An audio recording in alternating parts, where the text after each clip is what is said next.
Hey, it's Keith from Outlaw Speed Shop, and this is my Redline Day entry. Redline Day obviously is directly correlated to the release of Hot Wheels back in the day. And this started with Brian over at Diecast Outcast, and then I was invited this year, or the Four Horsemen were, to participate by the Three Blind Mice, and it was greatly appreciated. And as you can see, this is a very well played with heavy Chevy.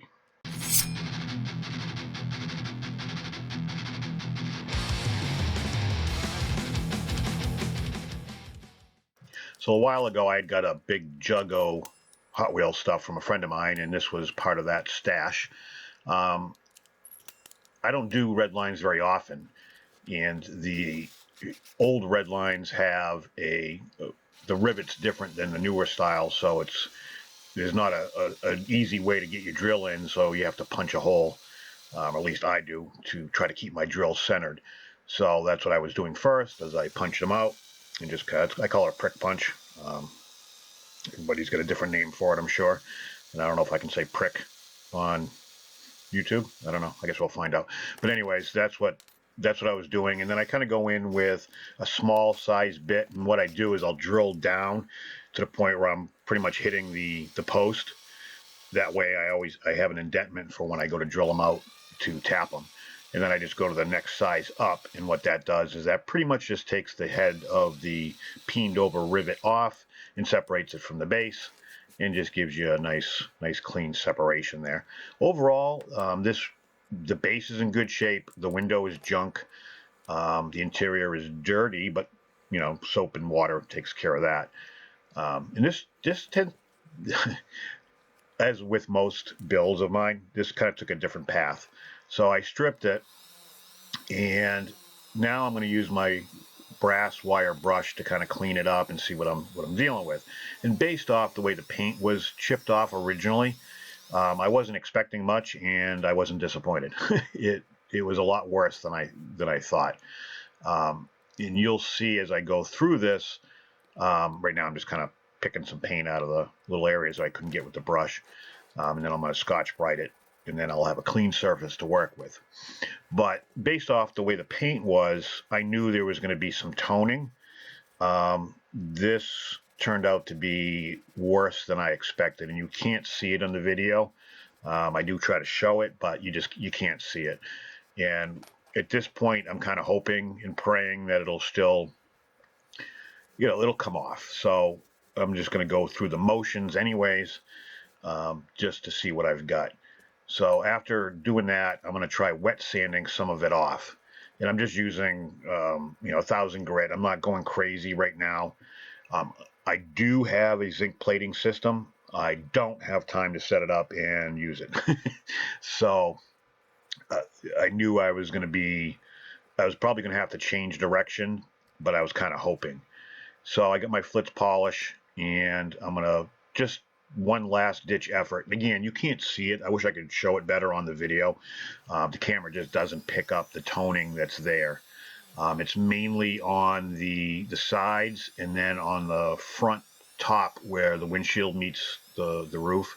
It's just really bad. And again, you can't see it, so you have to take my word for it. And it looks great. The stuff that does polishes up sweet, to a mirror finish. But it just, if I would have Spectraflame painted over this, which you paint over the bare casting, it would have looked like ass. So I just wasn't going to take a chance. But again, I'm just trying here to see, what I can get out and what I can't get out using this method. It's more of a trial and error thing, and something I can put in my back pocket for experience to say, yeah, this will work or this won't work, mainly for future use. Not that I do a ton of these. There's a lot of guys that do great jobs with Redline restos. I'm not one of them. It's just not my thing. So I have another. This is a totally different casting.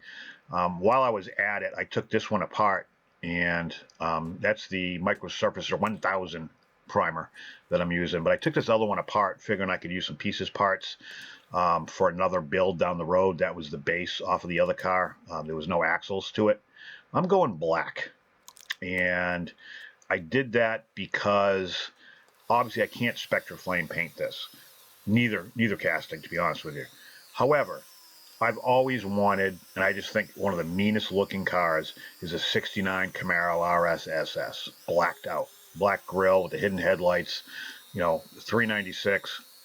I just thought it was one of those cars it just looks mean sitting still. So I primed both castings anyway, so I'm going to probably give one away at some point. And I'm going to paint them both black. But to get the wheels off, you pretty much just snip them. These are the bearing style wheels, so once you snip the wheel, don't cut the bearing. They pretty much pop off with minimal effort, and then it leaves you with a nice bearing to work with. So I'm just going to continue to clean up the base. I could put it in lime away or whatever, but considering it was in really decent shape, a wire brush and then some polish will pretty much take care of any imperfections on the base. And it did shine up really well considering how bad the top of the car was.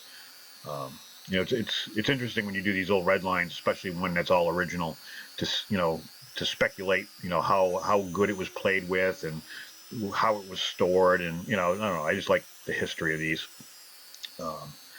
But anyways, it did polish up really, really nice, and that was the kind of the goal with that was to. I didn't want to go crazy with it, but I wanted it to shine. Again, the Flitz polish works wonders on it. So I've got some Bright Vision wheels that I had kicking around that fit. They were the right size, which were, I believe, mediums in the front, large in the back. I went with the deep dish. But overall, they're a great wheel. I like them. Not that you can tell because my frickin' hand's in the way. Some things are just really hard to video. It's just so frustrating. And I can't work off the camera, by looking through the camera. It's just not my thing. But anyways, once they go on, they stay on. They're really nice. I got the little tool just to help keep them aligned. I use it more just to, as I'm pressing them on, to put some force back towards it to keep it from bending any further after I put them on. So other than that, they fit great and they roll great. It's got the spring action just like it did from the get-go. So here's my black Camaro heavy Chevy with the clear coat on it. The other one I put like a red candy underneath, and you can barely see it, but in certain light it looks really cool. Again, I'm not sure what I'm doing with that one. At some point I'll do something. I have no clue. But anyways, I'm going to speculate, but I got so many unfinished projects. I'd be lying if I said exactly what I was going to do and when I was going to do it. So I get some flat black paint, and I'm just going to paint the grille and then the rear tail panel. The grille on this one was originally black. The tail panel, if it wasn't when I received it, and I didn't see any signs of it. And to be honest with you, I don't know if they ever did. They could, maybe, I don't know. Anyways, I'm not going to speculate. But the flat black, I could have masked it off and sprayed it, but to be honest with you, I just didn't feel like it. And after I put it on, I'm just kind of smoothing it out and making sure that it's thin enough that everything, little grill holes fill, and just a nice thin coat on the grill. The back, a little bit more effort, but I think the tail panel like that being black just kind of offset the car. Just if I would have left it the original and not painted it, I just think it would have stood out a little too much, and just made a builder's choice. It's pretty much what I did, and I'm sticking by it, and I like it. I think it worked out really well.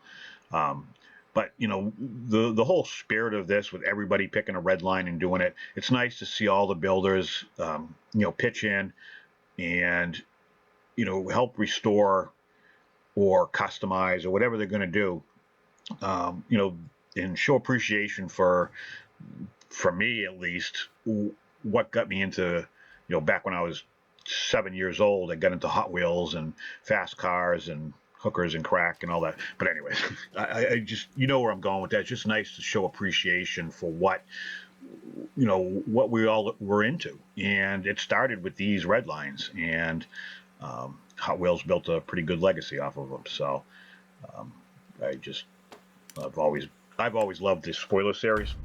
But if you like the content, make sure you subscribe and ring the bell to get notified of all future videos. This is the piece of crap I started with. This, and I'm really happy with it, especially with the white interior. Really happy with the way this thing came out. I got 6 coats of clear on this. Everything's polished. Wheels have been replaced. I did have a new window that was off that other casting, to be honest with you, so I stole that. It was in much better shape. Can't keep all the dust off, no matter how hard I try on a fresh paint job.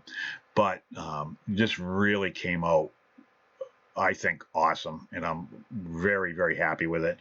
I've got a few glamour shots here at the end. Make sure when you're done watching this one, you go and check out all the other guys. It'll probably be a hashtag of some sort, something to do with Redline Day. Check out the 4 Horsemen. Check out 3 Blind Mice and everybody else that's participating. I can't wait to watch them all myself. So thanks for watching, and I will catch you on the next one.